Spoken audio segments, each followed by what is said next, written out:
Powered by Arkansas, for Arkansas. This is Inside Arkansas Live.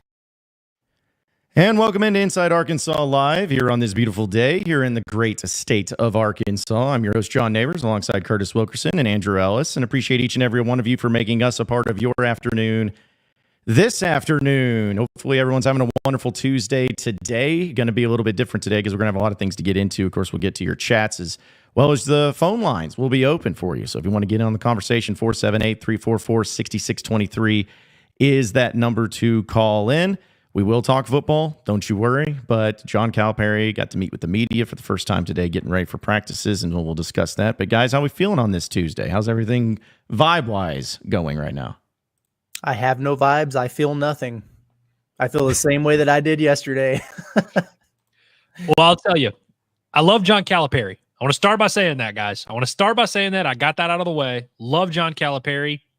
This press conference that we just endured was my first hint at, okay, it's time to like the fanny flutters that first came when he was first announced as the head coach. The fun's kind of over where, like, I don't need a 46-minute press conference talking about why Karl Anthony Towns turned his career around. Like, I get it. It's still cool. Cal is still awesome. But I think you guys agree that this press conference was a little bit of a nothing burger. And so that was a little disappointing. And I know Kentucky fans said that early on, where they're like, y'all are going to get sick of his press conferences. I kind of see the vision now, although I still love Cal. I do want to make that clear. You better get used to it, buddy. Yeah. Yeah. Listen, I took a major red flag out of that, the first one of the Calipari era. He doesn't know who's going to inbound the damn ball. He doesn't know who's going to inbound the ball for this team. And I think we need to be concerned about it. But in all seriousness, like he was saying, I got a lot to figure out with this group or whatever, but it was funny that multiple times he was like, I don't know who's taking the ball out, guys. So It doesn't seem, I'll be honest with you. We didn't hear much on the 2024-2025 Arkansas Razorback basketball team. Yeah. Yeah. We really didn't. Yeah. Well, we did hear some things, and no need to tune into the Pot of the Palace live tonight.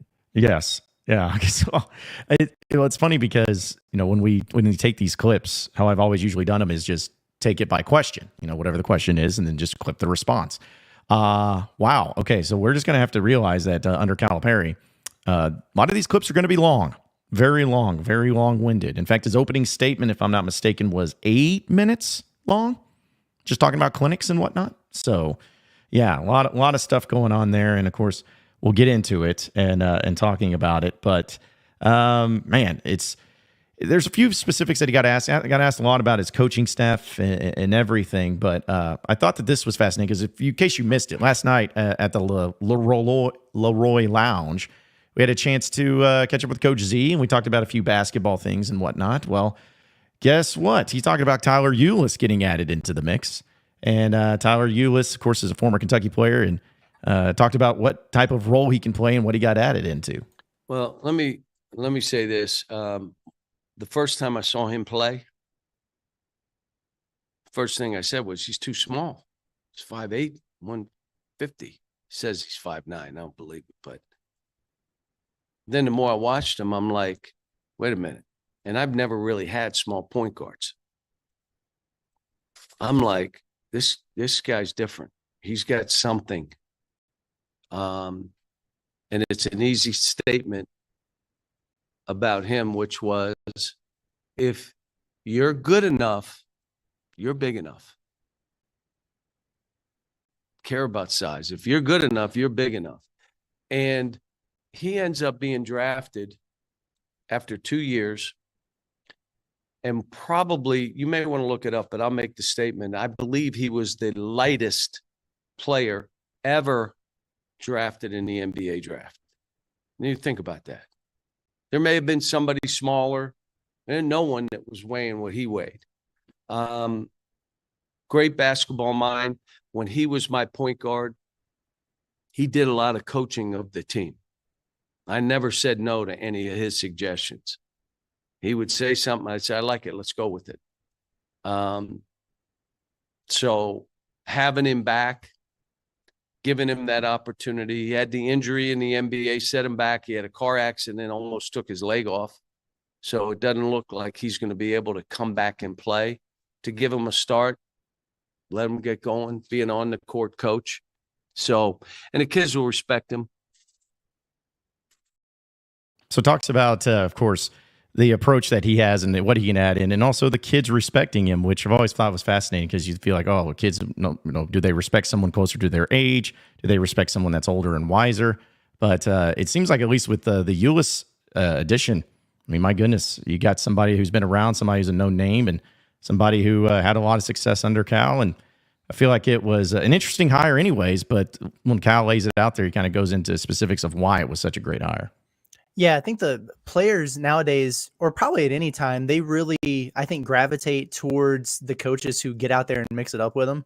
And Tyler Ulis is definitely court and match up with those guys and play against them and teach them things and maybe show by example. Like it's probably, and I know Coach Cal's a Hall of Famer, but it's probably one thing for him to say, hey, this is how I want you to attack a ball screen. And then Tyler Ulis physically showing you how to do it. I think it's probably something that those guys enjoy. I love hearing that, he was like a coach on the floor and was making a bunch of suggestions that, he wasn't telling him no. And so like an extension of the coaching staff right away. I think he's going to be really good. Coach Z had a lot of really good things to say about him last night. That's exactly what Boogie Flan, DJ Wagner, those guys really need. Well, when you think about it, how old is Tyler Ulis? 28, 29? Like he's young. He played at Kentucky very recently, with some big names that all these guys on this team know. And I feel like that's got to give them some credibility of like they grew up watching Tyler Ulis play. And so I think it's probably cool for them, especially those guards, like you mentioned, to, hear from someone like that. It's got to be awesome. And so, yeah, if you watch Tyler Ulis play back in the day, it shouldn't shock anyone that he's going to be an awesome coach. Yeah, he is. I like what he's been able to add in as far as just what we've heard from him too. But also a few other comments too. One of them being, of course, TCU and Kansas playing in the exhibition game. Cal's talking about these games and why he decided to schedule them. Well, the thing I tell you that I've been saying this for a decade. Why are we not playing each other in exhibition games? You got TV, you can put it on, the fans get to see it. Well, what's the reason? And they said, because. I said, well, because what? Because. So by now letting us do as charity, it solves two issues for me. It gets us involved in different things in our community. And we get to play these kind of people. And, Bill and I and Jamie and I, we're all good friends. Let's play zone for 5 minutes. Let's press each other. Let's do some situation work. Let's do 2-3 minute situations. We're up 8 and then we're down 8. Let's see how we play. Why not? It's good for both programs. People are going to want to see it. I'm just, like I said, I like to challenge the guys. And when you're doing this, another building, and you need everybody to see where the program is against, you get hyped. You play a couple bad teams, 3 bad teams. We're the best in the world. And then you come out and you get your ears clipped back. Yeah, because you're not really what you think you are. And most of us coaches would know that. And you try to warn everybody we're not what we think we are. And no one listens to, you're 3-0, so. But I think it serves both purposes. So the fact that you're playing these games in this way, it's cool for the fans. It's cool for everybody to be all hyped up and excited about it. But it's also like, unique in a way to where Cal's, doing it for the pomp and circumstance and everything surrounding it, but also wanting to see where his team is at. And one of the best ways to do it is to go up against a team that's going to hit you in the mouth and humble you a little bit in the process. Yeah. It sounds like he knows that. And he's already planting those seeds of patience, it seems like. And we've called that from the beginning. He does that every single year, no matter where he's at. We're going to suck out of the gates and we're going to be pretty good by the end of the season. And so he's kind of just already just planting that seed a little bit, saying, hey, we might get stung, we might get punched in the mouth in these games, but that's why they're playing them. And that's good. And it's also be interesting to see, like, I know it's these charity exhibitions, so it's like a straight up game, but he was almost speaking as if they were going to do some secret scrimmage type stuff. He was talking about, oh yeah, I got a good relationship with Jamie Dixon. Maybe we'll do some situational stuff. And work on our inbounds. Oh, maybe we'll do some zone for a while. So I wonder if it's going to look like a full-on game or if they're going to mix it up some. I'll be honest with you. You know what it kind of reminds me of? Reminds me of Eric Musselman, because I feel like he was big on early in the year. He's like, we got a lot of work to do. He was always kind of big on not overselling his team a little bit. He would always share excitement, but he was always big on, we've got a lot of work to do. And so you're hearing a lot of that same kind of stuff coming from Cal. I also just love the concept that until about 7 years ago, college basketball coaches were just terrified of playing each other in exhibitions. Like, it's kind of crazy how quickly it's come. Because I mean, even like I said, even 5-6 years ago, like, you really just didn't see actual college basketball, like high major teams play each other in these exhibitions. And so it's cool to see it, come full circle like this. And then also the excitement, of course, of Cal being here. He always has interesting stories and interesting takes on everything. His excitement is also really high and hopefully rejuvenated, and something that I hope Razorback fans are interested in, at least. Yeah, there is. I mean, I'm excited about us getting going, but I got to tell you that,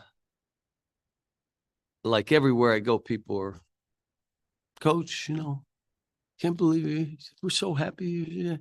And I just don't know when we lose a game or two where that will go. But I could tell you that as excited as people are that I'm here, I'm excited to be here. And this is an honor. Like, I've gotten together with Coach Richardson. Coach Sutton, you guys know the relationship I had with him, and his son was here. His grandson's in the as a manager for us. But to be in a program where they coach, they're talking 2 Hall of Famers, to be able to be here. And I say this to all of you, and I'm doing this and saying this in a positive way.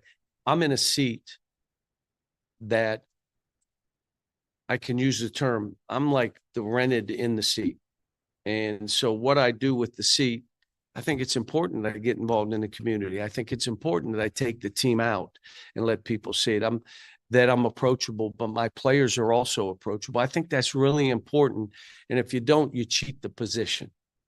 So this position, there will be someone else in this position at some point, hopefully after I help 25 or 30 more families. Then their job will be, don't cheat the position. Don't just go watch basketball tape. Don't just be about the plays you're running. Be deeper than that. And that's how I've approached every job that I've had. So. Brings up the family thing a lot, like not players, families. And I don't know, I guess I haven't really heard it that way. I don't know if it's new or unique to Arkansas, but he even corrected somebody. I think it may have been Daniel Shee when he was like saying players. He's like, families. It's like, and he's really, really big on that aspect instead of just calling them players. Yeah, he gets guys to the league. That definitely changes the lives of families, no doubt about it. Winning's a byproduct of that, which is, he talked about that, like the narrative of, people saying, he's more worried about the players than he is winning, which is a weird narrative to kind of spin. But I think his point was, if I'm changing the lives of families, it's because I have really good players, and that usually means I have really good seasons. So it's all kind of intertwined. Yeah, and I think, he definitely understands the value of things beyond basketball, and he's a master recruiter. He's a master seller of his program, and he's done a great job at it. And so I think he understands that, in order to get the player, you have to be in with the family. And so I think it's no surprise. You see the pictures of him holding the children and stuff when he's on those recruiting visits. He's a big family guy. And I think that's just kind of part of what he pitches when he's building these big programs. And so it's definitely cool to kind of hear him talking about some of that stuff and thinking about how at Arkansas, we were talking with Coach Z about it, how back in the day, Arkansas would have, maybe 1-2 NBA guys on a roster. And it's so cool to see Bobby Portis playing in the NBA and being like, oh, that guy's from Arkansas. And so it's going to be interesting to see that kind of become the norm. And it's just it still is cool to just see Coach Cal saying all this stuff. And I know it's coach speak a little bit, talking about the whole embracing the state of Arkansas and, oh, we're going to take our players to all the corners of the state and have them know how much it means. I know it's a little bit coach speak, but I got to be honest, that kind of stuff, it really works on me. And I think you can at least see he's trying publicly to put that perception out there that, he cares about the program, cares about the players. Well, I think also, too, that if you're someone in Arkansas, and I don't know if it's like this in other states, and maybe it is, but I think Arkansas fans, maybe even more so than anybody, really love it when you're in here, when you're bought into this, when you're bought into the state, when you're bought in the community, and you're really all about it. And there's some coaches that have done that, and there's some coaches that have not done that, and some coaches succeed without it. Some coaches really buy into it and succeed with it.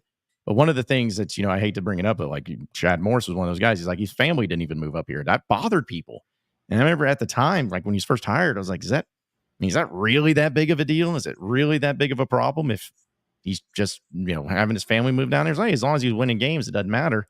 But that does matter to people. It does. They want people to be here. They want John Calipari to not just be looking at it as like, I'm just here, but I'm not here.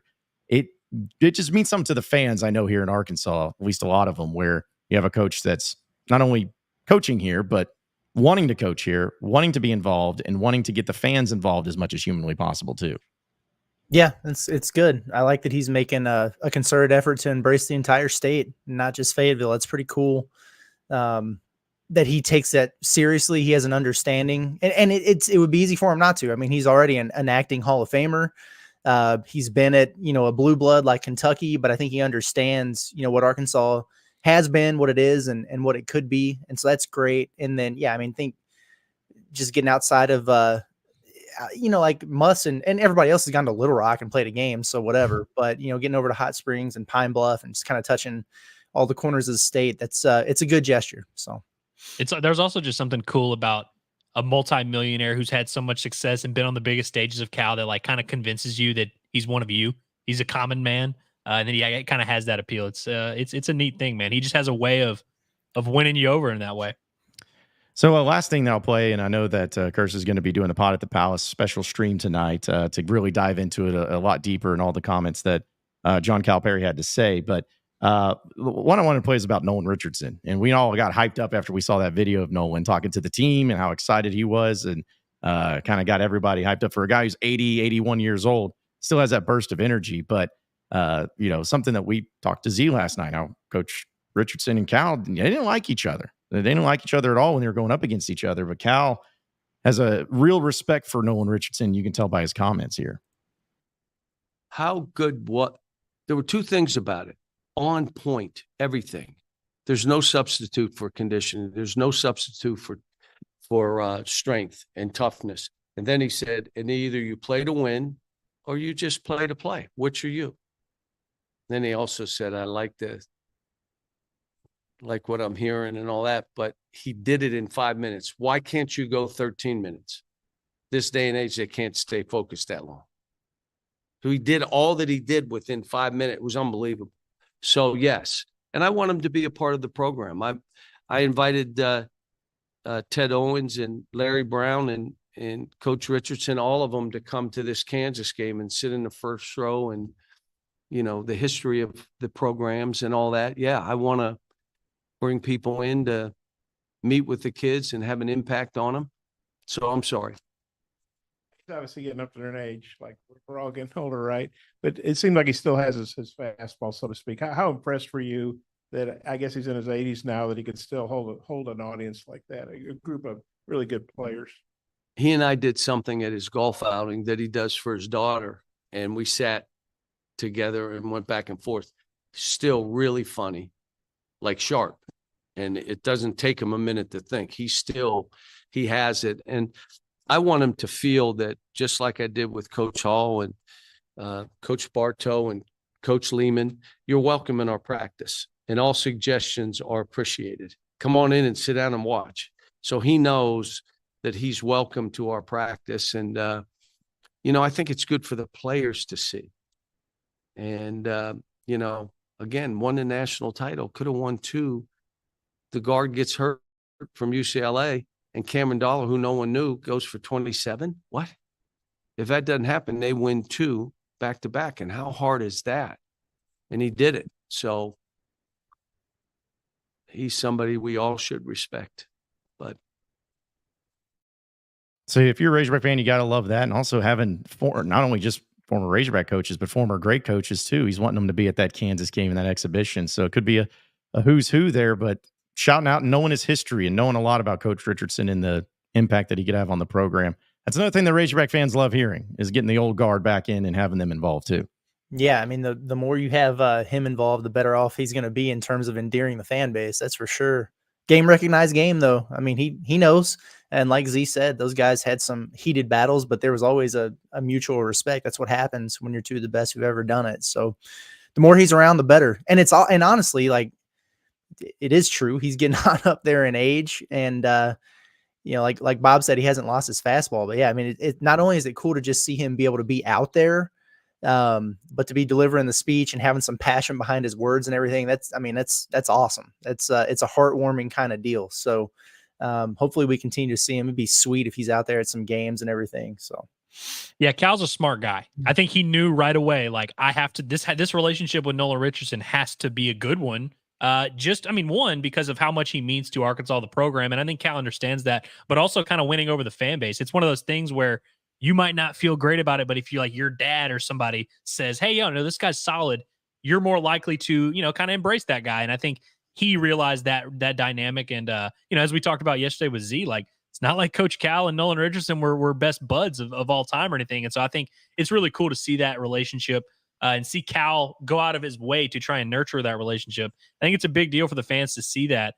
Gino, just like Bobby Petrino giving Taylor Green his stamp of approval, the fans now, they love Taylor Green. Oh, wait, I guess it doesn't work that way. But it is cool to see that relationship. I mean, Nolan Richardson, we don't need to go into how much he means to the state of Arkansas and this program in particular. And so seeing these two icons kind of come together, both wearing Arkansas stuff, man, it's never going to get old, honestly. Nope, not at all. Not for me. The more that Nolan's around, the more you hear from him, the better off it will be. And, I don't know how many years he has left on this earth, but the more involved he can be, I think everybody's going to be very happy about that and very excited about it. So, but yeah, quite a few things that came out of that press conference. And again, you can check out the Pot at the Palace edition live stream tonight with Curtis, and he'll dive into it a lot more in depth and answer your questions and all that fun stuff to go along with it as well. But a few things, though, that we'll get into. This apparently Pooh Bear to Plug was saying, hey, it's week 6, the meat and bones of college football, and we're talking basketball. This pisses me off. No offense to you guys, obviously, but that just makes me mad when we do this crap every year. I'm not trying to be rude here. I just don't understand how people are not able to, like, have more than one thought in their brain at a time. Like, we do this show every single day for an hour and a half, 5 days a week. We also do so much stuff on the weekends covering the football team. Like, there's room for us to cover the entire Arkansas athletic department. Like, that's just kind of what we're here to do. We're going to cover it all. You think we're just not going to talk football anymore? Like, just because there was a Cal presser that literally was an hour ago. So, like, yeah, it would make sense that we're going to talk about it a little bit. Doesn't mean we're done talking about this football team. It doesn't mean the season's over. Like, we're going to cover it all. And I mean, like, I get the kind of the frustration of, like, oh, y'all are just giving up, but we're just covering Coach Calipari, his first press conference for the season for the Arkansas Razorbacks. It kind of makes sense. I mean, I don't understand why it's like we got to be all football, and then at this certain date, then it'll be all basketball, and then it's going to be baseball, especially when the seasons literally overlap. I've never really understood the frustration in this department. Yeah, I've always laughed about it when I was in sports talk radio. I always would tell people when because that was a 3-hour show. And I had people coming in and, saying, oh, we already done this and that. I'm like, okay, well, give me the dates of when I'm allowed to start talking about that. Like, give me a set date. And then, if we come to consensus that everybody believes that that's the date that we should start talking about a certain sport in a certain way, then we can go from there. But it just makes me laugh how that happens. But shout out to Nathan Klein, though, for a super chat that has no chat in it, but it was really super. So to give us a little sponsored comment there. I'm sorry, I got to touch on this because our guy Heartbroken Hog, who, by the shout out to him because he's in here every day, and I mean he knows, says it can feel like we are giving up on football. Guys, we didn't schedule the press conference with John Calipari. Like it wasn't like our decision for them to do a John Calipari press conference. But basketball season's right around the corner. They started practice last week. Like it's just what's happening. Like I'm really kind of confused at the pushback here. I'll tell you what, the Pot at the Palace I was going to do tonight is canceled. I ain't doing this shit. I'll go live again and talk about football, I guess. Yeah, so bad idea on my part. But let's move on and talk football. Keep people happy. All right. Let's Yeah, let's go ahead and get into that. So let's see. We got Arkansas, of course, playing up against Tennessee, and this is a little bit of a homecoming. Once again, Arkansas coming back home after playing on the road, at least for 4 out of the 5 previous games to start the season. We all know about that and know about the schedule. And so we heard a lot from Sam Pittman yesterday, and we dove into that and talking about Taylor Green, talking about the specifics, talking about everything. But the one thing that is going to be fascinating to me this weekend with the Razorbacks is looking at it from the perspective of they have not played well at home, and they haven't played well at home in a while. We all know that. But at the same time, they haven't played the number 4 team in the country at home either. It seems like whenever there was a high quality team that came to town for Arkansas, not to say that they won them all, but they got up for it a little bit. In fact, I would say the last time that they faced a quality opponent at home was probably Ole Miss from a couple years ago, which they trounced. I think Ole Miss was in the top 15, top 20 at that time. And then even before that, you still had other few games, like a Cincinnati team that opened up the season. South Carolina was a solid team in the preseason, ended up winning 8 games that year, and so on and so forth. So even the Bama game, I think Arkansas was 5 points down in the fourth quarter when they stormed back. They're down 28-0. Then like 3 plays later, Bama scored 21 straight points. So the point is like it's a weird thing where Arkansas has not performed well, but is there something to it of maybe them not performing well because of the quality of team? Will they get up for a quality team like Tennessee to where they will play better and maybe not good enough to win? But these are the things that I'm wondering if it's going to be more about how this team's atmosphere, energy, and mood is heading into this Tennessee game and returning at home after a really tough loss against A&M. Yeah, I mean, it is interesting. When Z was talking about it yesterday, and he was basically like, oh, yeah, it's going to be a great crowd, and everyone's going to be very excited. And, it is going to be a great crowd. I mean, they had a decent crowd for the UAB game, I thought. That was pretty lively, and, I mean, it was pretty full there. So I have no doubt that, people are going to show up. But I do wonder just how tense and a little bit awkward that atmosphere is going to be. I'm sure having a top 5 opponent helps because, there's less pressure on them it's not like it's a must-win game where you got to beat number 4 Tennessee. But I do wonder just kind of you're going to hear some groans. You're going to hear some frustration. I just wonder how tense that atmosphere is going to be. And yeah, you touched on it. It's been a little bit of a frayed relationship between this fan base and the team when they're playing at home. And so coming off of the disappointing result on Saturday and against a team that, you're likely to face some adversity against, I wonder if it's going to have a little bit of a negative effect where this team is going to feel that. Or who knows, they may feel like their back's against the wall, being in front of their home crowd. They might come out and just be guns a-blazing, fired up. And so I'm very interested to just see how that dynamic shifts and just what it looks like this weekend. Because, I mean, really, we don't know. I'm sure being a night game on ABC is going to help a little bit, though. It feels like all the time you say, oh, you need to get off to a fast start. But this is one of those games where I think that is really important, kind of set the tone and get the crowd engaged right away. And at one standpoint, you could look from it and say, well, Arkansas's played 5 straight games. They're beat up. We know they got some injuries, whatever. They're kind of limping a little bit physically into a bye week. Tennessee's coming off a bye week.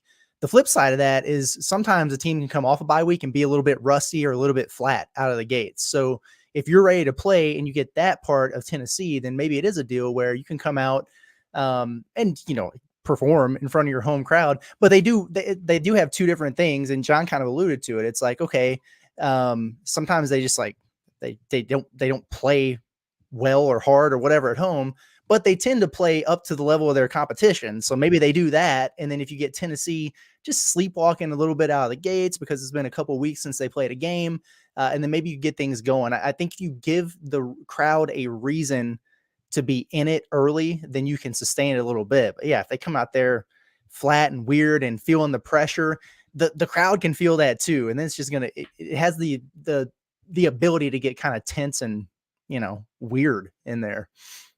I know we dog on Sam Pittman a lot for his press conference demeanor and his body language. I feel like yesterday, I got to touch on it again. It was a little bit of a misstep of him not to kind of hammer this home of, yo, guys, we got a huge game this weekend. We need the fans behind us. We need to be coming out. I felt like there should have been a little bit more urgency, especially because it's his only press conference of the week, besides the teleconference, which I'm sure he's not going to be fired up for. because I feel like he's done that in the past where it's like, yo, we got a huge game this weekend. Like, let's all get up for it. I know Muss was really good about that. Like when they would have those big basketball games, part of why that atmosphere was the way it was is because he really went into like full on promotional mode of like, yo, this is a big deal. Let's all get on the same page here. And I get it. Like, he's a football coach. He's here to coach football. He's not here to sell tickets necessarily. But in terms of building that excitement for this game, I don't feel like there's much coming from the team. And you know what? It's fair. Like they're preparing for a game. Like it is what it is. But it just kind of puts a little bit more pressure on the performance whenever there's not really a ton. Like the fans have to kind of generate their own excitement. Well, also with Tennessee coming off of a bye week, I think that's always a concern for anybody. But just looking at their stats and numbers, which I know they're kind of technically, in the smaller part of the season, they already had a bye week, maybe not played as many games. But it's pretty incredible where I'm looking at their rank not only in the SEC, but in the nation. They're number 1 in scoring offense in the nation. And they're number 2 in scoring defense in the nation. They are number 2 in total offense in the nation. And they are number 1 in total defense in the nation. I feel like that's a problem for Arkansas or for anybody that's going up against a team like this. A lot of times we felt like maybe these Big 12 type numbers, old school Big 12 conference type numbers where they're just putting up offense right and left. Well, that must mean their defense sucks and they just got to go. No, Tennessee's defense is really good too. Their offense and defense is stout. In fact, the only major statistical category as far as a team goes that they're not top 10 in, top 5 in even, is passing offense, which they suck at, obviously, because they're only 33rd in the country at 275 yards a game. So, if you're talking about getting off to a fast start, man, everybody wants to, but to do that, the numbers show that Tennessee is a team that not only will beat you, but will put you in the ground and bury you because they have that capability offensively and defensively. So if you don't come out swinging, they're going to make you pay for it. Josh Heupel's a good coach. They're really motivated right now. They're coming off a bye week. They got healthy. You cannot afford to walk into this game lackadaisical and just be like, ho hum. Well, we'll play a little bit here, or we'll try to do. No, you got to get started quick, fast, and in a hurry, and not make any mistakes in the early going because Tennessee's going to make you pay. Yeah, no, it's true, man. I mean, they're a good enough team to where you could come out revved up, ready to play, sharp as can be, and it doesn't matter. So at the bare minimum, like you got to have all those, boxes checked there, and it still might not get you where you want to be. And it's true, man. They're explosive, offensively, defensively. That front seven, that really just the defensive line in general, that scares you when you think about getting a fast start for the offense and the struggles that the line has had. And Taylor Green might be lacking confidence. And then you look across and you go, this might be the best or one of the best defensive lines in the country. This should be fun. So yeah, it's a tall task. And I wonder where are the expectations now? Like going into this game, what would satisfy fans? Is there anything besides a win? Because they're 2 touchdown dogs. Like there's a very good chance they kind of get their butts handed to them here. Is it competitive into the fourth quarter? Is it just don't get embarrassed? Like, I really wonder where people like, what do they need to see in this game to be like, well, all right, maybe they'll pick it up after the bye and salvage a good season. Yeah, it's weird. Like, I don't know where you draw the line, Curtis. I really don't, like, in terms of what's a good performance in this particular matchup. But I think you kind of know it when you see it. Because Arkansas's had performances against these top teams. Like, for instance, last year against Alabama, that was like textbook moral victory scenario there. There's definitely room for a moral victory here. I know fans hate hearing that. But yeah, going into the bye week, you just cannot have the blowout where it's 59-3 and you kind of completely mail it in and you kind of open yourself up to all those questions from the fan base and questions of the big picture standing of the program and all that. And so it's going to be fascinating to see how it is. Also, I want to touch on Heartbroken Hog. Since I shamed his last comment, I'm gonna prop up in positive his this one. He says if we don't score on the first 2 drives, it's probably going to be ugly. Yeah, that's probably fair. And I mean, we talk about starting fast, but again, just from a vibes standpoint, if Arkansas fails to get going early, it's like that fan base is gonna get disgruntled real quick, and it's gonna get awkward. And against Tennessee, you really can't afford to come out flat against them. No, not at all. Like they're a team that might even scare me more so than any other team left on the schedule, maybe besides Texas, obviously, because they're all really good. But The Tennessee approach to a game just gives me the vibe of like they don't take the foot off the gas. They don't sit there and be like, okay, well, we're going to mail it in after we get up by 3 scores going into the fourth quarter. Like they have the capability of making you pay in every level. And even in looking at Arkansas's previous performances, talking about at home, but I look back last season, which is always a horrific thing to do. But I look back at last season in the SEC games that they had in Fayetteville, and they scored 14 points, 10 points, and 3 points in their 3 games in Fayetteville in the SEC. And I don't know, I'm not a mathematician, but the average of that is about 9 points a game, 9 points a game that they did in the SEC last year.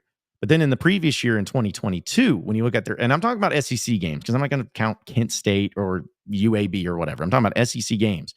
If you go back prior to that, in the games that they played at home against SEC teams, they did a little bit better, but it still wasn't great. So now Ole Miss, they scored 42 points, which was, really, really good for them. But then LSU, they scored 10 points against the LSU Tigers that day. They scored a whopping 26 points against Alabama, but really didn't get those points until the third quarter. South Carolina scored 44, but the point was they have really struggled in just offensively more so than anything. Like defense has had its problems too, but it's offensively to get anything going in these games against SEC opponents. And you're going to be facing 2 extremely high quality opponents in the SEC in Texas and Tennessee. And I'm afraid that if they get blown out by Tennessee, if they can't get anything going offensively, if they score 10 points, something like that, this might be over.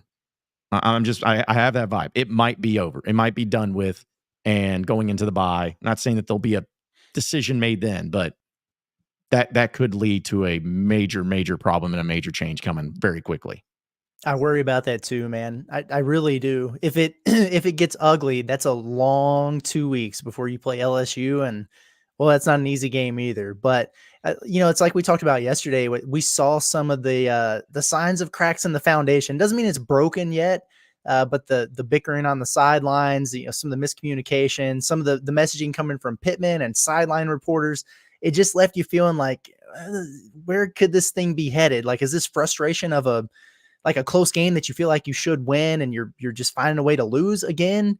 Or is it something a little bit deeper? And yeah, I mean, if they get their doors blown off against Tennessee at home, we just spent a lot of time talking about the reaction of how are the fans going to take it? Is the place going to empty out a little bit? Or it's just going to be a lot of weird pressure and you're not going to have a game to look forward to for 2 weeks.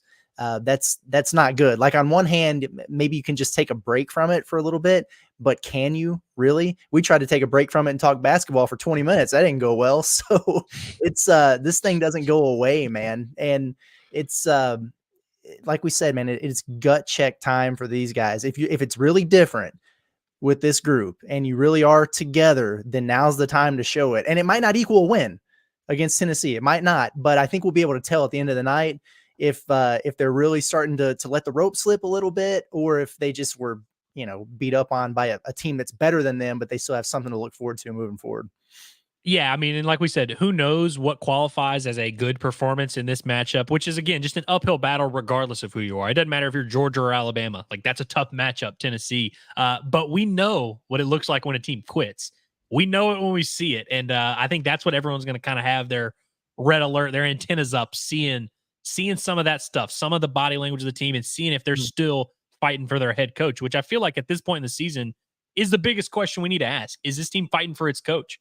Which, is a little bit of an oversimplification, but in games like this, like if you can't get up for 6:30 at home against the number 4 team in the country, you ain't getting up for anything. And so then I think it just leads to more questions entering the bye week. And then that LSU game becomes like the most pressure-packed situation of all time. And so, I'm not saying Arkansas's season is going to come down to this game and, they have to do X, Y, and Z in this particular matchup. But I do think, like you said, like you guys touched on, we're going to learn a lot about the makeup and the foundation of this team and this program this weekend against Tennessee. Oh, let's go to the phone lines as we have a residential caller calling in. It is Trey, who is in Harrison. What's going on, Trey? Nothing much, John.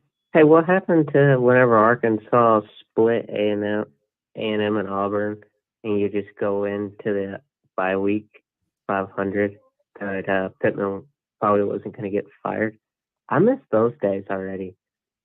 But anyways, on a better note, let's talk some hoops. Why don't we? Careful. Let's just be quite frank. This team's going to win the national championship, and if anybody else, oh, woo, I lost that word. If Says anybody otherwise. says otherwise, There you go. they're going to get crucified. Yeah.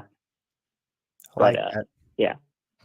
Well, I Let's regret not to get inform too you. worked up on the basketball thing. Yeah. Also, I think a good performance against Tennessee would be like 3 touchdowns or something like that. Just I'd show agree me with that you that. got a little bit of a pulse left. Yeah. And then on the Score 3 defensive side, touchdowns, don't give up just 9. give up a measly 45, Yeah. Well, Yeah. I tell so you, that way we know. yeah, I tell you what, you're breaking up on us there, Trey. Sorry about that, man. But yeah, we appreciate your phone call there. But yeah, I was kind of thinking about it. Like, in fact, that'll be kind of what are we doing, buy or sell? So maybe a little teaser to it. But I mean, if you had to put a confidence level on a number of points that Arkansas scores in this game, like what would be your confidence level of a point total for Arkansas? I mean, they scored 17 against Texas A&M. So 20. I would say if they Think score 20. more than 20, I'll be like, whoa. I think Tennessee's going to score more than 21 too. Like I think they're going to score quick, so Arkansas is going to have the ball more. mm-hmm. What did Oklahoma score against Tennessee? What was that final score? It's think it was 15. 25-15, was that what it was? They look human, I'm told. A humanizing performance there. Yeah, I mean, again, like it's tough because you just gotta have to see the game play out. Like we can say going into the week, like, oh, they need to do this and that, but if you had told me that they were gonna have 650 yards of total offense against Oklahoma State, I'd have been like, yeah, I'll take that any day of the week. But then you just see how the game plays out. But yeah, if they score 21 points, like, I mean, I think that would be impressive against this Tennessee defense. I am a little bit curious because this defense has been holding Arkansas, keeping Arkansas in a lot of these games. I feel like we see that a lot where you see the defensive minded team and you're like, well, if we could hold this offense to whatever, but there's always going to be a moment where you face that offense that breaks your defense. And I mean, we actually weirdly enough talked about that Florida game from 2020 where they gave up 63 to Kyle Trask, where all year it was like, man, if this offense could score 28-35, they'd be in good shape. And then they did, and they gave up 63. And Curtis, you kind of mentioned that, like, oh, they might give up 9 touchdowns. And so this just might be one of those games. But I agreed, and I see some people in the comments who are saying like it's more just about the fight, and I agree. That's kind of where I'm at. But I did want to just go ahead and report, sadly, to Trey that we are not able to talk about this basketball team. So if Arkansas is going to win a national title, like we just we'll be at the parade, but we're not allowed to talk about it. Sorry. Yeah. Over under 6 families helped by John Calipari on this year's roster, because that'll determine if they go to a Final Four or not, I think. It's true. If 6 families are helped, Curtis, yeah, we're cutting down those nets. I think and so. I mean you and I are cutting down those nets. I think so. Hey, listen, 6 families are going to be watching the Razorbacks for the very first time this year, and so they're going to be witnessing that. The So, Burlsworth family, one of those families that's going to be helped. I like that. Somehow, some way, they will be. But also another thing to Trey's point, speaking with Tennessee and everything, I don't know how y'all feel about this, but back in history, late 90s, early 2000s, I feel like Arkansas and Tennessee had a pretty good, like, I won't call it a rivalry, but like some pretty epic games. I mean, 6 overtime game, the Sternover game, the redemption game, quote unquote, all of that. And then it's amazing how they, like, over the past 15 years, they haven't played that often. And I don't know, it's just one of those deals where I always think about the schedule and how it works. I know there's a certain way of doing it, but I mean, you're talking about Arkansas and Tennessee have only played each other. This will be the 3rd time they played each other in 15 years. And so, like, it seems like it's a lot more, but it's not. And Arkansas also, ironically enough, 3-0 against them. And also 3 different coaches of Tennessee are who they beat, with Derek Dooley, Butch Jones, and of course, Jeremy Pruitt. And they'll be facing their 4th one here. So I don't know. Just it's interesting to have these two histories between these 2 programs, but yet the frequency of them playing has not been very high.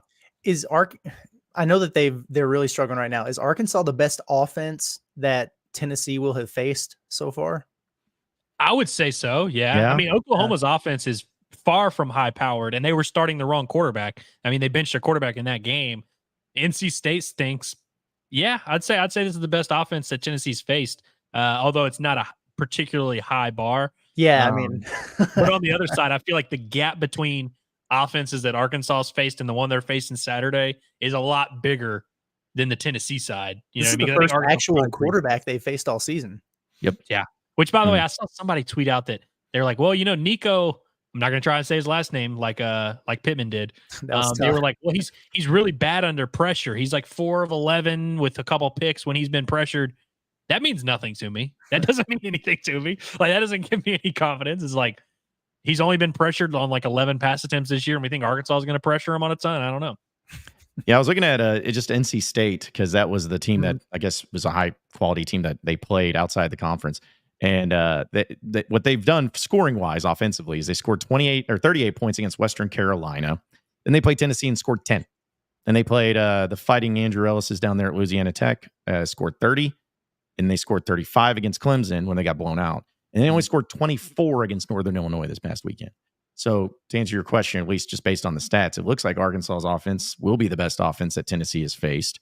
And also it makes me wonder, like with Oklahoma, I think Pittman was even asked about this because Oklahoma's defense did a really good job against Tennessee's offense, all things considered. It was 25 points. It's pretty good considering what type of clip that they can do.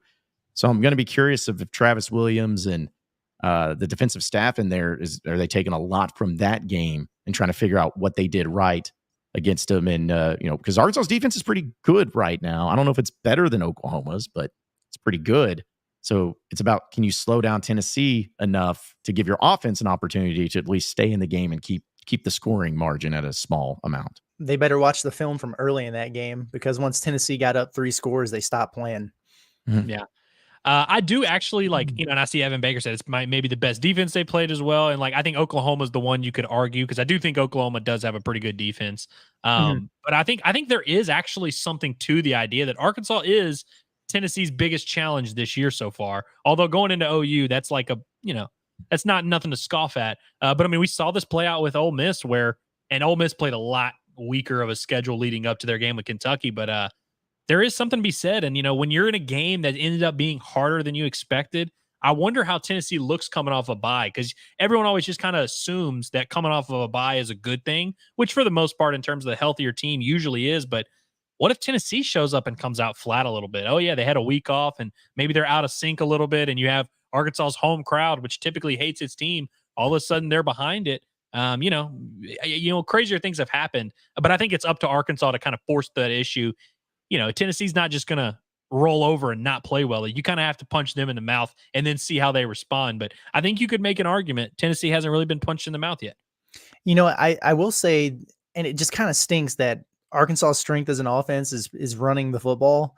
And then Tennessee's strength as a defense is up front because their secondary, if there's like a weakness on that group, they're super, super young in the secondary. Now, I mean, they've been good and they're really physical for a bunch of young guys, but they're super young. And if that was something that you felt better about, I don't know, having a confident quarterback who could maybe take advantage of it or more than one receiver who has really emerged and established themselves, then, could be an opportunity to score a little bit there. But I have no reason to feel like all of a sudden the pass pro is going to be there and Green's going to be hitting his marks right away. Maybe he does. But if there's a weakness there, it's probably not the strength of Arkansas to exploit it. If you guys want to get on the conversation, call in on the phone lines. 478-344-6623 is that number. I actually like this question by Jacob here in the chat. He says, if the Hogs play an A-plus game, what would Tennessee have to play for the Hogs to win?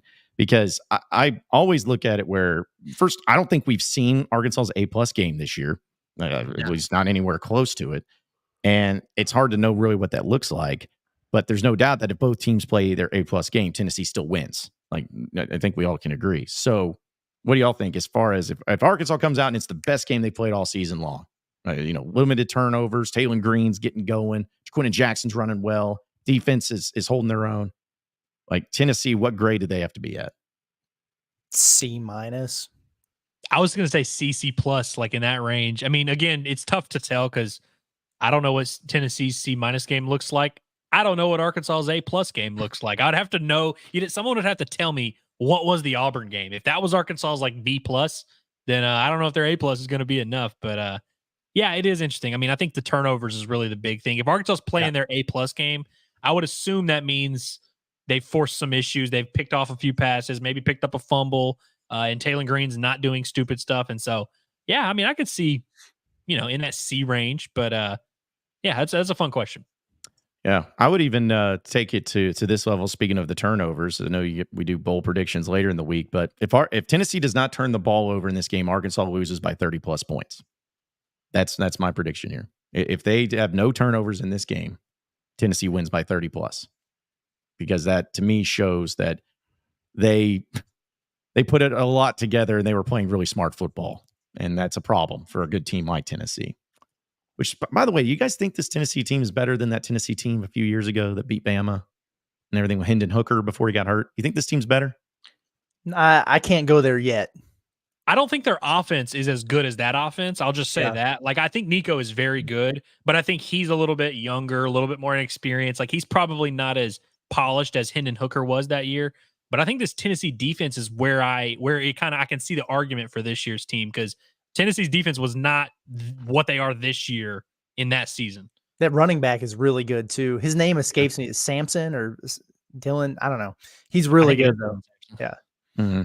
Yeah. It's still early to tell. And from all intents and purposes, like Tennessee in their schedule, just to give everybody an idea, they have Arkansas, of course, this weekend. Then they go and play Florida at home, which I think they win that one no matter what. They get Alabama at home, which that has potential to be like a number 1 versus a number 2 matchup, the way things are going. So they got that, and at least it's at home. Then they've got Kentucky at home. Then they got Mississippi State at home. So they got 4 straight SEC games at home.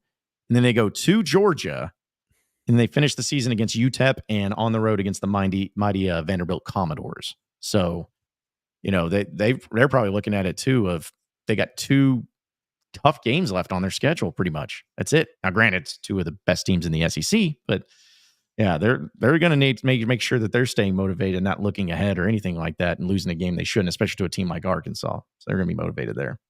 I like this from my guy JT here. He said, I think it was misunderstood about Heupel's offense. They run the ball a good bit, puts the quarterbacks in good positions to succeed.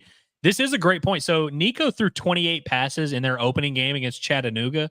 Since then, he's gone 23 pass attempts, 16, 21. And then even dating back to last year, he never threw more than 19 in a game. That was in the bowl game. They really haven't been in a position where they're like, hey, Nico, go win us a game.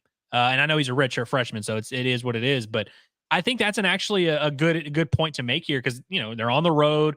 The Oklahoma atmosphere prepared them pretty well, because I don't think Arkansas is going to be able to match that type of atmosphere for him to go into. But again, he wasn't asked to do a ton in that Oklahoma game. I think that should be Arkansas's goal as a defense, and just for this game is force us to find out how good this Nico kid really is. We know how talented he is. We know he's making a ton of money in NIL, but he's never been in a position where he's had to win Tennessee a game yet. I think if Arkansas can at least force the issue there, and then all of a sudden he throws 35 times for 400 yards, all right, he beat you with his arm. But we always say that, force the quarterback to beat you. I don't think Nico's been in that position yet, and so I think that could be an interesting factor of if Tennessee finds themselves in a little bit of that situation, which I'm not saying they will, but I think that could be a fun factor to follow in this game. The flip side of that coin is Arkansas has not been in a position where they had to stop a good quarterback. Yes, this season. Sure. I mean, they faced 2 backups in the SEC. Bowman, who got benched at Oklahoma State, the kid from UAB was shoving it on him. So and the kid from UAPB, he threw 1 pass, his foot was out of bounds. So you're 100% right though. I would feel better about their chances of doing that had I seen them face a quarterback this season. No, that is true. I mean, they literally have not faced. They faced three teams that started the wrong quarterback. Yeah, right. Which is impressive, really, considering Arkansas is 1-2 in those games. Yeah. So, kind of sucks for them.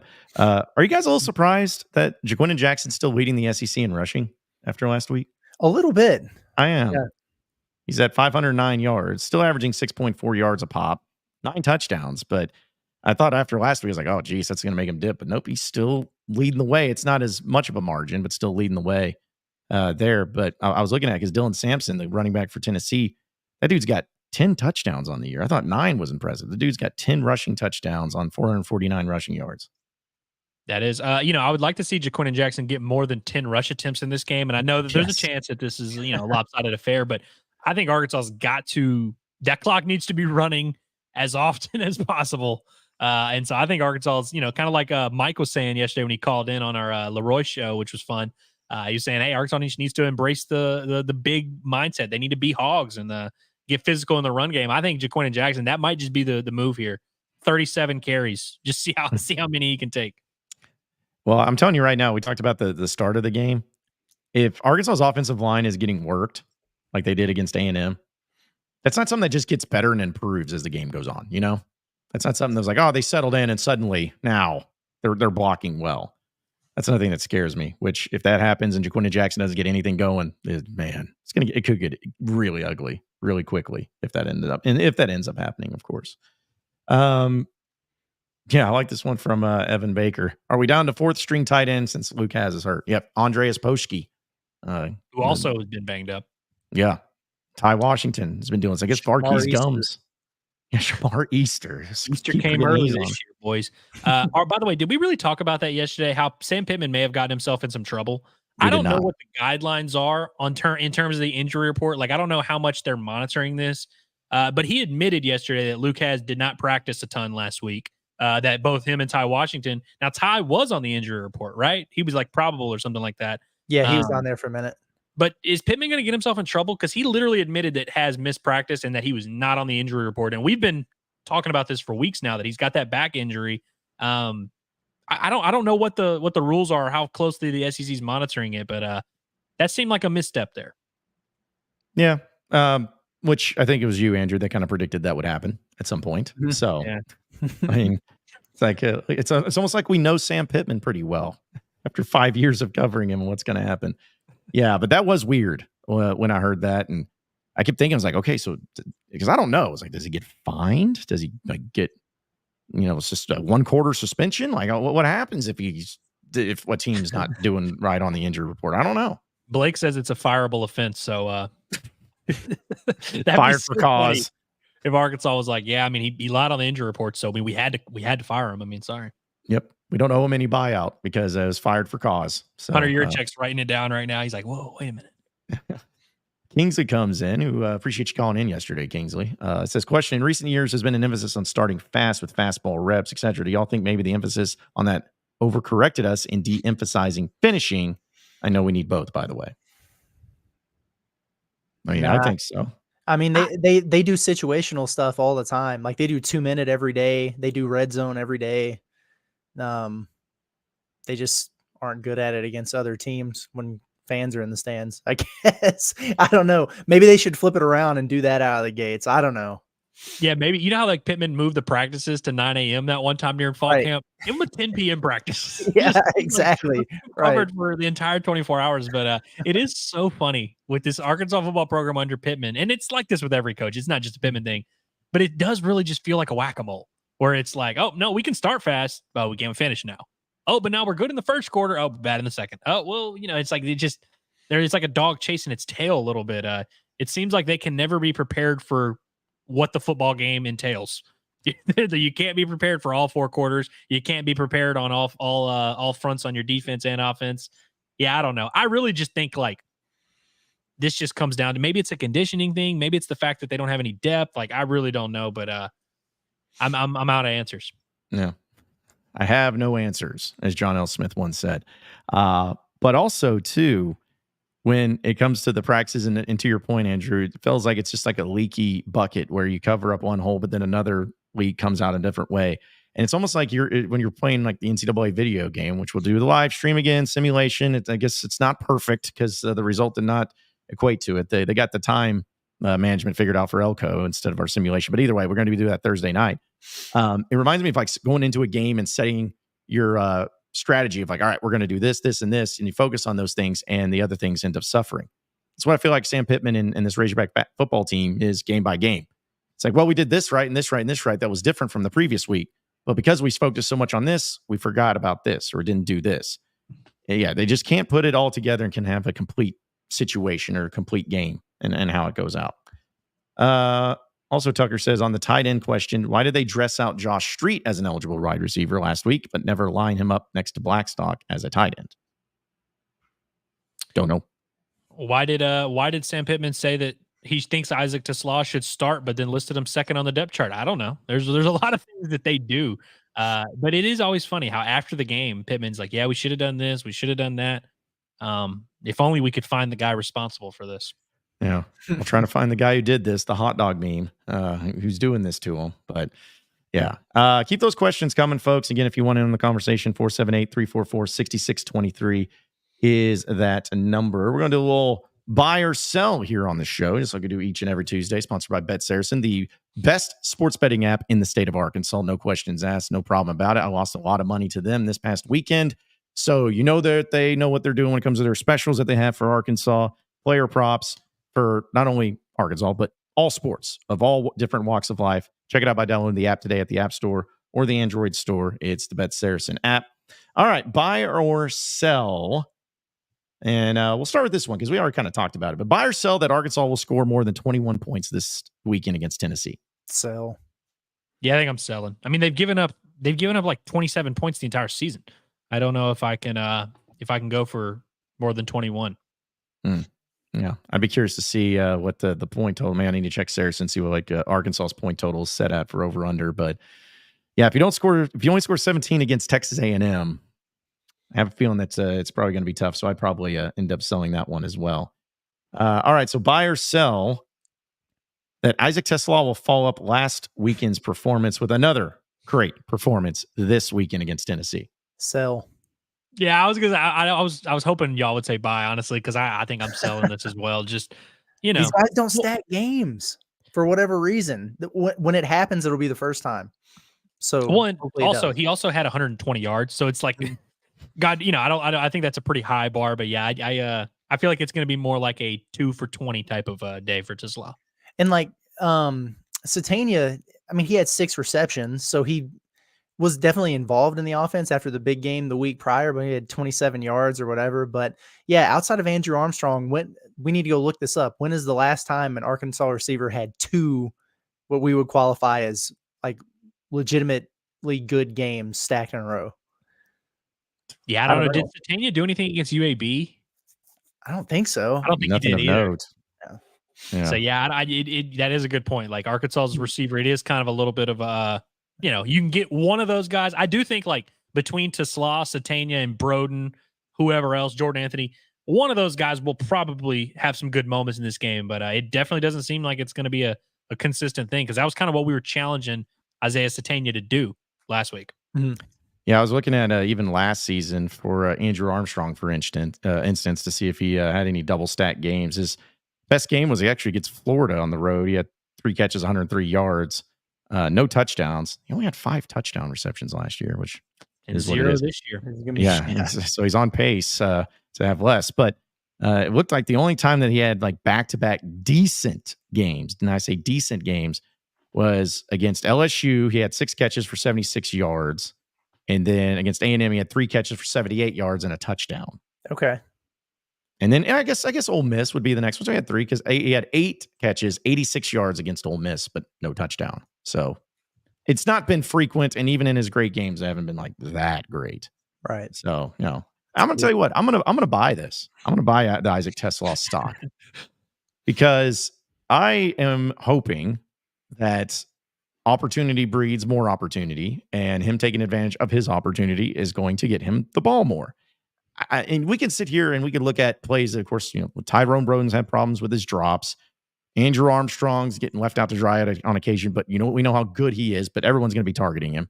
Satania's been pretty solid for the most part, but I don't know. Like, I feel like when TeSlaa, hasn't been very often, but when he's gotten the ball, he's caught it. He's made a play afterwards. He's been physical. So I'd like to think that he's going to get more opportunities. I can't guarantee it because I don't know what Bobby Petrino's thinking and what Taylor Green's going to be doing, but I don't know. I don't like Isaac TeSlaa for another big game. And when I say big game, like 60 yards.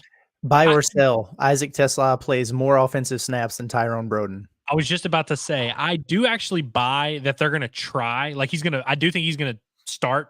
Like just based on when Pittman says a guy should probably start, usually that means he's probably going to, they want him to start. So I do think he's going to play more snaps. Maybe I'm crazy for that. And we'll see what it looks like. But I do think they're going to at least try and put him in a position to succeed. I don't think he starts or plays more snaps than Broden. I mean, hey, history is probably on your side, honestly. And that's really frustrating.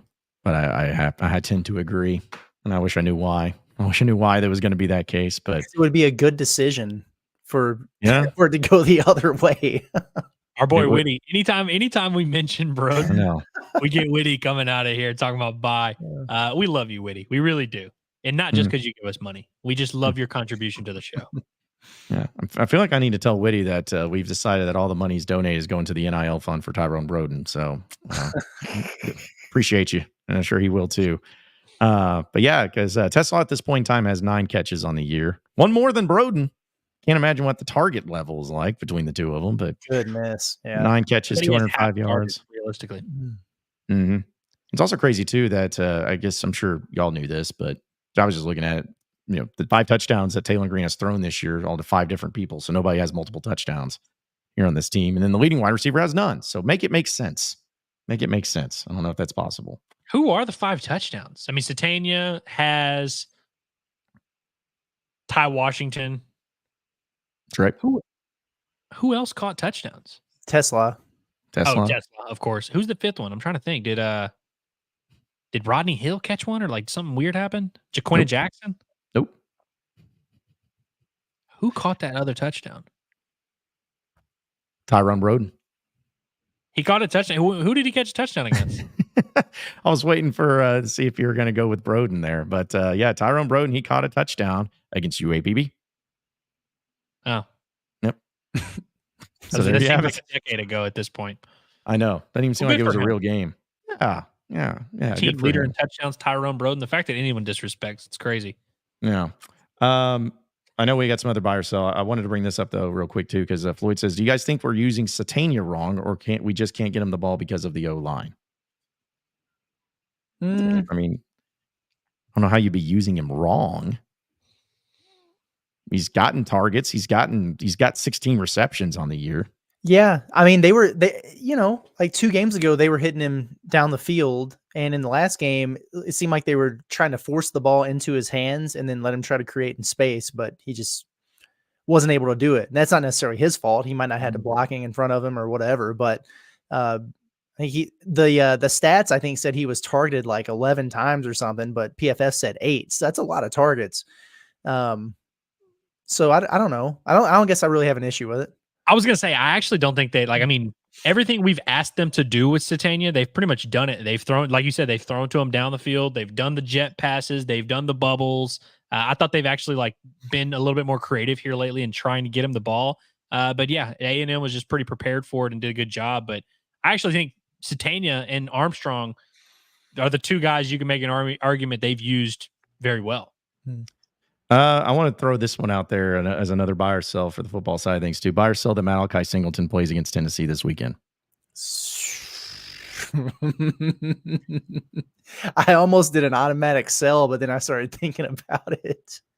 I think mean- he comes into the game for the final possession and a half when the score is 48-17. I mean, I'm just being honest with you. That's kind of what I think is going to happen. I think I might be with you, man. I might have to buy it. I'm buying it. I'm buying it too.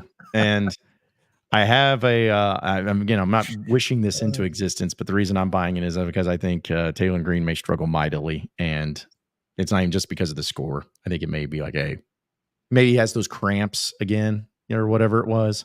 But Needed to get him an IV. He was just Yeah. they just telepathically gave it to him while he was standing there. yeah, I'm probably going to go with Malachi Singleton playing. I'm not saying he'll play a lot, but I think he plays in everyone this has been game. complaining. Do y'all forget that Malachi Singleton played against Auburn? Like everyone's who's like, why can't we give him a chance? It's like they did, and I mean, I know it was 3 plays, but like we saw what it looked like. Had he have led a scoring drive, would Taylor Green would have miraculously been hydrated for the next drive? No, he wouldn't have been. You know? Yeah. Well, the more you play football, the more electrolytes go in your body, I hear. So more hits you take. But I'm honestly asking, guys. I'm honestly asking this, just maybe in if specifically Razorback history. How many times has a constant call for a backup quarterback, when that's happened, actually worked out? Where you're like, see, we were right. This was. And don't tell me Chad Morris, because everyone sucked. but like, when has that ever actually worked? I can't remember a time. Maybe way back when it was Zach Clark and they wanted Matt Jones, and maybe that would be the case. But I just don't understand where people think that that's just going to magically fix things. Because in the history of Razorback football, maybe it's worked at other places, but I just don't remember a time where like people were calling for a backup quarterback. The backup quarterback came in and was better than the starting quarterback. You could make an argument that when Nutt took out Johnson and inserted Dick, that was a time where people were calling for the backup, and it worked out okay. So I think that was probably it. I meant to touch on this a long time ago. We got a great comment here from Kiss Off the Glass, who said, "Has a player ever regained confidence after being called out by their coach for losing it?" Which obviously happened with Taylor Green this past weekend, or on Monday, and Saturday. I think that's a great question, but I also think we just don't know how Taylor Green, Z was talking about this yesterday, how some players you kind of need to coddle them. Some players kind of need you to get in their face and challenge them. We don't know how Taylor Green responds. Like, we don't know what it is that's going to motivate him. And so I think it's a fascinating question that we don't know the answer to. We'll just have to find out. I think we're reaching the point of, I'm sorry. I was just gonna say, I think we're reaching the point of the word simplify with Taylor Green, because rattled and lacks confidence. And then we're hearing all these things about his progressions and his reads. And Sam Pittman was saying like, Texas A&M was messing with him. And he's got a lot on his plate, making a lot of decisions. It sounds like they need to just, and I hate it, but really, if he's going to be your guy, he needs to think less and play more. And so you got to put him in positions to do that. I don't know what that looks like, but it comes across more to me as, rather than maybe a lack of confidence, like he's just overwhelmed with everything. Like, I get my throwing motion changed over the summer, and I'm trying to make sure my footwork and my mechanics are right every time. And then, I got this read and this progression. What's the defense doing here? I gotta make this check at the line of scrimmage. It's just like one thing after another, and it almost feels like it's too much for him. I'm not saying that's okay, and that's not a red flag, but he seems overwhelmed to me more than he does like not confident. Well, what's funny is I've also never really seen that work out where they're like, we're mid-season, we're simplifying the offense. That's never been the beginning. That's what Hugh Freeze said for Hank Brown before that game. You saw how that worked out. Yeah, I definitely think there's something to that. And I don't know, man. It's a tough one, dude. I don't know. We'll see how it works out, but I definitely think that they maybe trusted Talon a little too much. Mm-hmm. But yeah, like I said, you'd never see that being the beginning of the great story of like, yeah, we simplified our offense and by golly, it worked out. Now we're good. So we'll see. And I don't want to make this comparison because people will probably misconstrue and take it, but I felt the same way about KJ Jefferson that I do about Taylor Green. And to your point of what you said, Curtis, the less you think, the better you are. And that's not saying like, because you're an idiot. That's not what that means. Right. At least to me. Like what I'm saying is like, you are at your best when you're just, you're just looking at it from your own eyes and you're just making plays, because that's when Taylor Green is at his best. That throw that he had to Isaac Tesla on that A&M game was the best throw he's made all year. And that wasn't something where he stood in the pocket and he had plenty of time. He went through his reads and saw him and hit it. No, it was when he was rolling out because he had pressure and he saw him and on the run tossed it up to him. KJ Jefferson was the same way, where, you want to have an offense. You want to have it based in something. You want to have it moving forward in something. You want it to look a certain way and have an organization. But sometimes some quarterbacks are just like, hey, go out there and just make a play. Just do something. And Taylor Green, and hasn't always been perfect when he's been making plays or, go on the run and everything. But I think it's a lot better than what we've seen when he's back in the pocket, going through read progression and trying to make a throw to the open man. I think that's just more of his game at this point in time. I will also say this, kind of going off that same point. I hear this criticism a lot of college quarterbacks where they're like, he's a one-read guy. He can't go through progressions. He can't do all this. Y'all know how many college quarterbacks are actually doing all of those things? Like maybe Very 12. few. Yeah, like maybe 12 of like the top high-level guys. And for some reason, you only hear that said about black quarterbacks, I've noticed. It's kind of interesting how that works out. But people say that a lot where they're like, he can't do this and he's inaccurate and he doesn't go through progressions. Like a lot of these quarterbacks, like Jackson Dart, who, is going to maybe go to New York for the Heisman, He goes to the line of scrimmage knowing exactly where he's looking. If they're covering it, I'm going here. If they're going here, I'm going there. One read. Like, and if not, the play breaks down and then it kind of becomes whatever.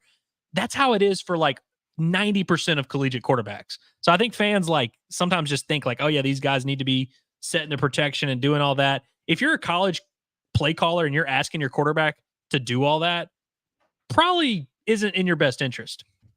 No, not at all. You can't blame the quarterback when the 19, 20-year-old who has never played in the SEC for not knowing how to handle all these things. And I'm not trying to, really say like, oh, it's not Talen's fault that he sucks, but it's like, I think it's always kind of funny when coordinators put a lot on their quarterback's plate and they're like, oh man, he can't handle it all. That's crazy. Let's go back to the phone lines. We got Bishop Boy who's calling in. What's up, Bishop Boy? Hey, good afternoon, gentlemen. Afternoon, man. So I'm having trouble following Sam Pittman's logic when it comes to things like Tesla. He said something in his presser about like, yeah, he'll have the opportunity to start if he earns it or something like that. But hasn't he already done that? He's caught everything that's been thrown his way, and he's done way more than the next few guys combined. So I'm kind of struggling following his logic with that. Maybe you guys can elaborate on it later. Yeah. Thanks, Bishop Boy. I wish I could. We'll see Saturday. Maybe he does start Tesla, and maybe he does play, 70% of the snaps out there. I'll believe it when I see it at this point. It reminds me a little bit of 2021 with Dominique Johnson, where like for 6 weeks they were like, man, we got to get him more carries. He needs to be our main back. And then finally in like early November, they were like, hey, he's our lead back. Oh, wait, he had 100 yards. Congrats. Mm-hmm. And then we know how Dominique Johnson's story played out with the 2 ACL tears, which is unfortunate. But I remember that being a thing where all year it was like, we got to get this guy on the field more. And it's like, but we can't do it. I mean, I can't do it. It is kind of funny that Tesla was a starter all last year, got demoted, and now has worked his way back into the starting lineup. And it's just been a weird little career for him. We didn't hear a word about him. I don't even remember saying anything about him in the spring, and I don't remember a word being said about him in the fall. And then why we didn't hear about him? Tyrone Broden was cooking in the spring. Exactly. He was worried about it. It's crazy. Tesla was running with the twos pretty much the entire time. Like I almost never saw him with the ones. But that's what's funny about it is, I'll be honest, I do not believe for a second that Sam Pittman has any say or anything about, oh, okay, hey, coach, we're not going to play Coach Petrino. We're not going to play Tesla. We're not going to start him this week. Like, this is set by Bobby Petrino. Like, anybody that thinks that Sam Pittman's the only one in there, be like, it's looking at the depth chart, be like, nah, coach, we got to keep Broden in there at that one spot and move down. Like, Pittman's not doing that. And that's where I feel like something that we talked about earlier when it comes to maybe the miscommunication or maybe the things that don't make sense, don't add up with what Pittman says. I think a lot of that is because of that very fact. He's not the one that's making those calls. He's not the one that's saying it. He's just going off of it with Petrino, and maybe for the sake of not coming off in a bad way, being like, well, that's just what coach said, like he's passing the buck or passing the blame to somebody else.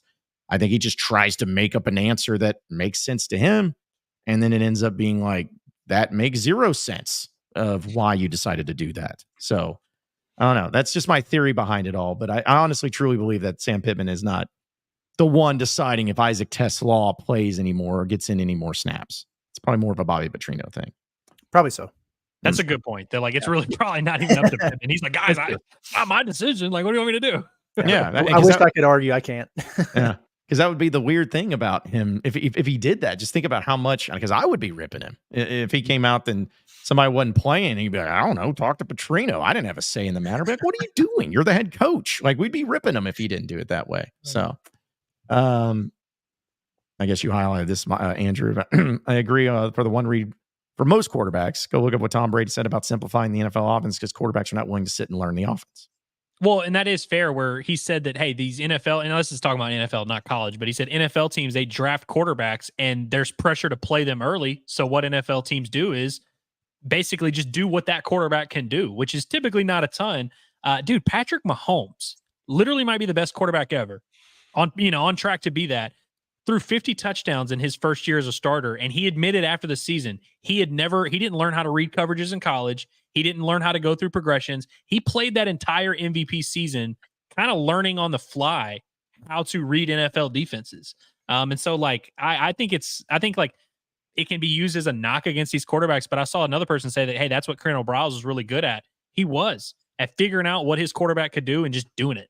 And I think there's a lot to be said about that. And so I almost can't buy it as an excuse of like, well, our quarterback just couldn't do what we asked him to do. It's like, well, then why'd you bring him in? Why'd you build the offense around him if you didn't know what he could do? Yeah. And to your point too, like it's only a problem when it becomes a problem. Like Patrick Mahomes doing that. Well, why is it not talked about? Why is it not brought up? Well, it's because he's winning Super Bowls and winning MVPs and everything. But then when Kyler Murray's out here and they're having to put in his contract, hey, you got to watch film. Like you have to, instead of playing video games, you got to watch film. And that gets out. Well, why is that becoming a thing? Well, it's because he's playing poorly. He's not looking good in games. So it's always about if somebody's struggling or if somebody's not playing well, those things that may not matter to some other people matter suddenly because of, oh, well, we got to have an answer why he's not playing well. Like there has to be an answer. Oh, it's because of this. Oh, it's only one read. It's like, no, there's other successful quarterbacks that do that. Just some are better at it. Some handle it better. There could be something else to it, but it's not as simplistic as sometimes people try to make it out to be, at least not in that regard. I mean, football is all a scheme and matchup game. And I think it's just kind of tough sometimes when you go out there and you realize your opponent was more prepared for this matchup than you were.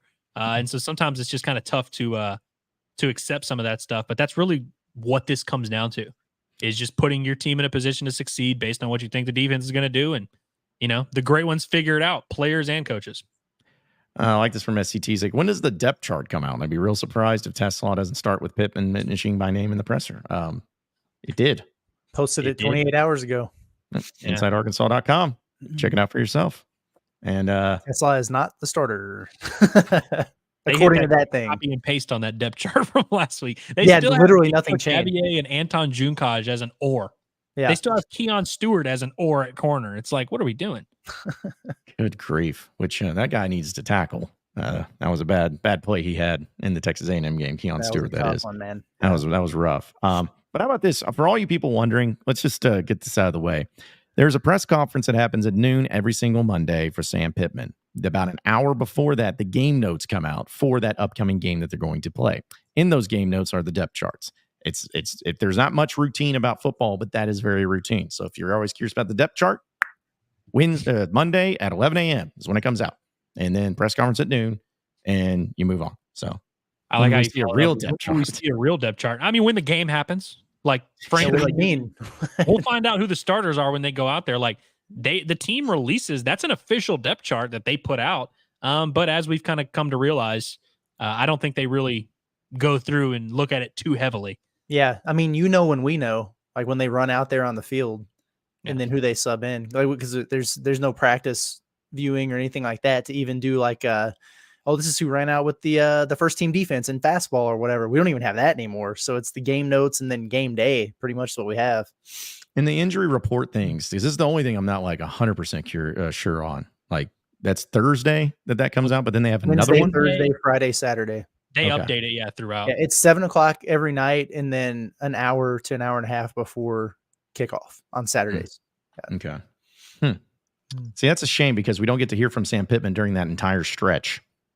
So it's like from his catfish hole show or Wednesday or whatever till the game, we don't hear anything from Sam Pittman, so you can't really like hold him accountable for like, so what happened here? Like, why is this guy on it and not, and this guy was and not, and then this guy said he was out, but now he's not even listed. Like, STT, we're just answering your question, guy. Right. Like, I mean, it's not, we're not in charge of this. Like, it's not our job to put out the depth chart. They put it out. We give it to you guys and try to help. It's wrong sometimes. It is what it is. Like, I don't know what to tell you. Just trying to help out, man. Funny comment, though. Dang. Hey, but this reminds me, you know what college football needs to implement more of? I love the NFL Sunday Night Football when they do the speaking of real depth charts, when they have the starting lineups, Taylor Green, Louisville, Texas, like doing that whole thing. Mm-hmm. That's what college football needs. I love that. Yeah. I wish they would have that. That's the real depth chart. Yeah, that'd be fun. Have them list their high school and everything, just or whatever school that they want to say. Sometimes it's high school, junior high, what whatever. Arkansas player was it that recently listed their high school instead of Arkansas? There was somebody that did that on Sunday Night Football a couple years ago. A lot of players have done that, and I think they just kind of vary it. But I remember some fans would get so upset. They're like, he's ashamed of being from Arkansas. It's like, no, he just has to say that literally every week of a game, and he wants to mix it up and give a shout out to his high school. That's literally Some it. people say Hogwarts. Like, dude, people have gotten crazy with it. Odell Beckham started it because he just one day was like, Odell Beckham Jr., I'm him. It's like, all right, thanks. Yeah. Is this true? I don't have any reason to think that it's not.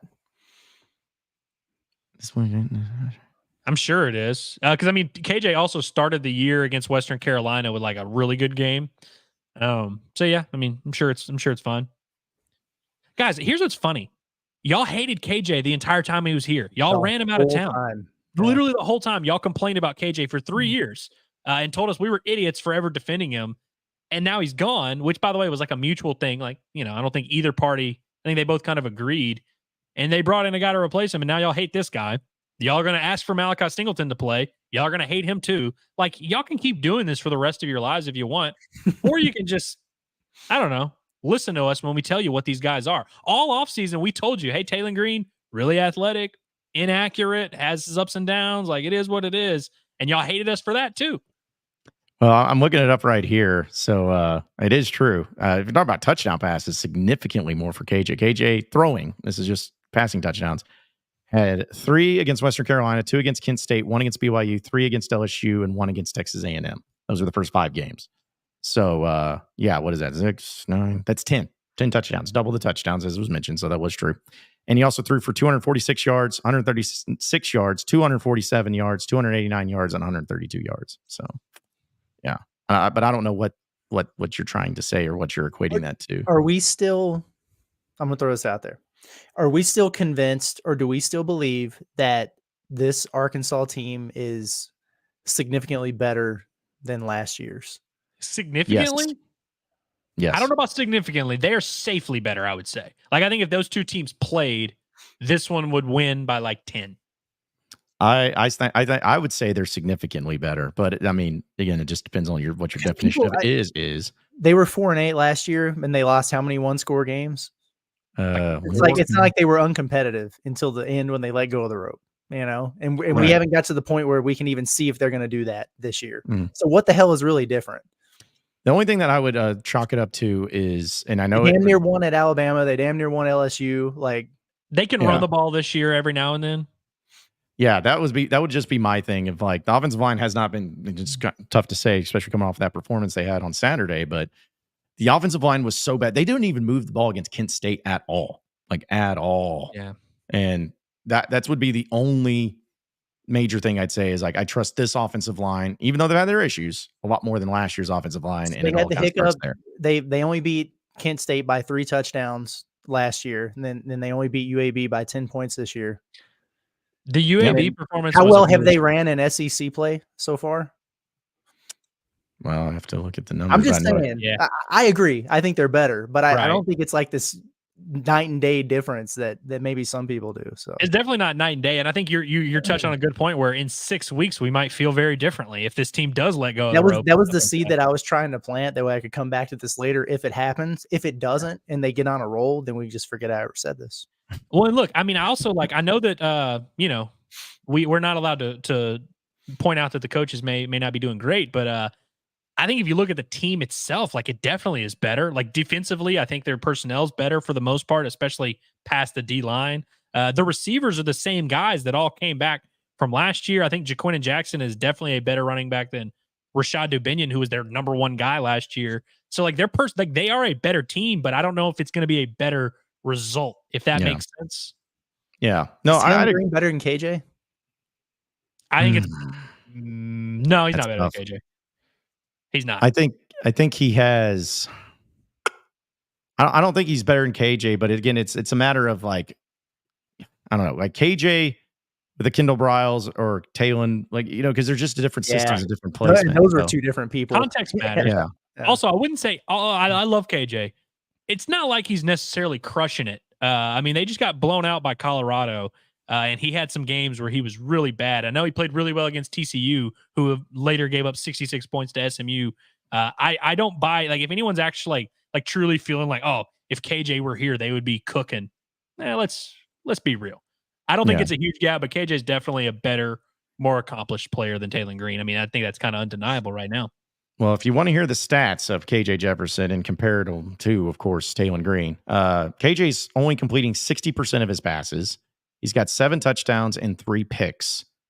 And he's been sacked 8 times, and he's rushed for 211 yards with 2 touchdowns. So, what's pretty crazy, terrible.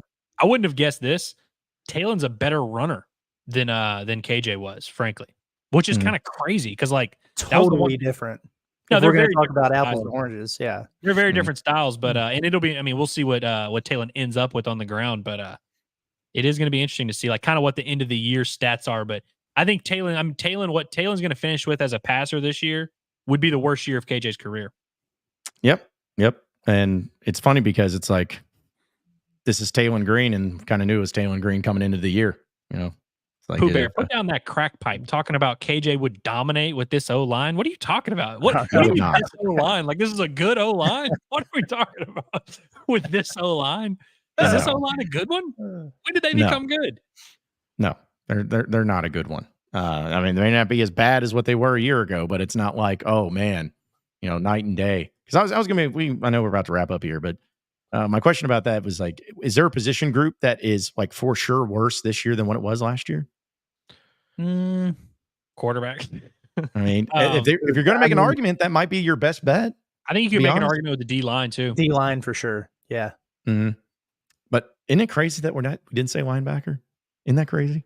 Hey Jeff, KJ was like the best deep ball passer in the country for 2 years. Like the deep ball was the one thing KJ was consistently like very good at least with Kendall Briles. Kicker. Yeah, kicker. Clearly. Yeah. He was an NFL draft pick on that. But I just thought it was funny because of the things that we would have thought would have been worse than last year. I don't think any of us would have picked quarterback or D line. Right. And those are the 2 ones that we're at least thinking about. And then linebacker, it's like, actually, may not be as bad. Maybe even they have some elements of being better than what they were a year ago. So is Pooh Bear KJ? I've never considered that until now. And I know we've heard him call in and he didn't say knowing that a lot. Or what was it that KJ used to say? Being able to. That's what he used to say. But I feel like Pooh Bear, this is like his one bit. And we love you, Pooh Bear. We do. But this is a weird hill to die on. Yeah. Especially when we're trying to agree with you and you're making it hard for us to agree with you. Yeah. There was there's a lot to it for KJ last year. And what's Talon Green's best throw? Best throw was the one against what he consistently does. Mm-hmm. Oh, I don't know. I'll tell you my favorite throw that he's had, and we don't see it a ton. He made a throw to Tesla over the middle where he really sat down and drove it through the middle of the field. But I don't think he does any throw well twice in a row. There's really not a throw he can't make, but he doesn't make them twice in a row. So I think historically he's been a bad deep ball passer, especially at Boise State. Yeah, I would. His best throw that I ever saw was the one, of course, he had in our EA Sports Simulation, the one to Tesla, or not to Tesla, to Satania, that was just right over there, caught it in stride and went in. Why can't we see that? I like this. Arkansas says, roll out, launch it. I think that's it. That's as good as anything, at least. So, well, folks, that'll do it for us here on Inside Arkansas Live. Appreciate each and every one of you listening in and watching in. Be sure to subscribe to us on Inside Arkansas Live on our YouTube page. Be sure to check out all of our social medias as well as our great content on InsideArkansas.com each and every day, keeping you up to date on the latest and greatest of all the Razorback information going on there. And we'll keep it going from there. So for Andrew Ellis as well as Curtis Wilkerson, I'm John Neighbors. Same sports show, same sports channel. Tomorrow at noon. Have a great rest of your day, everybody, and we'll see you then.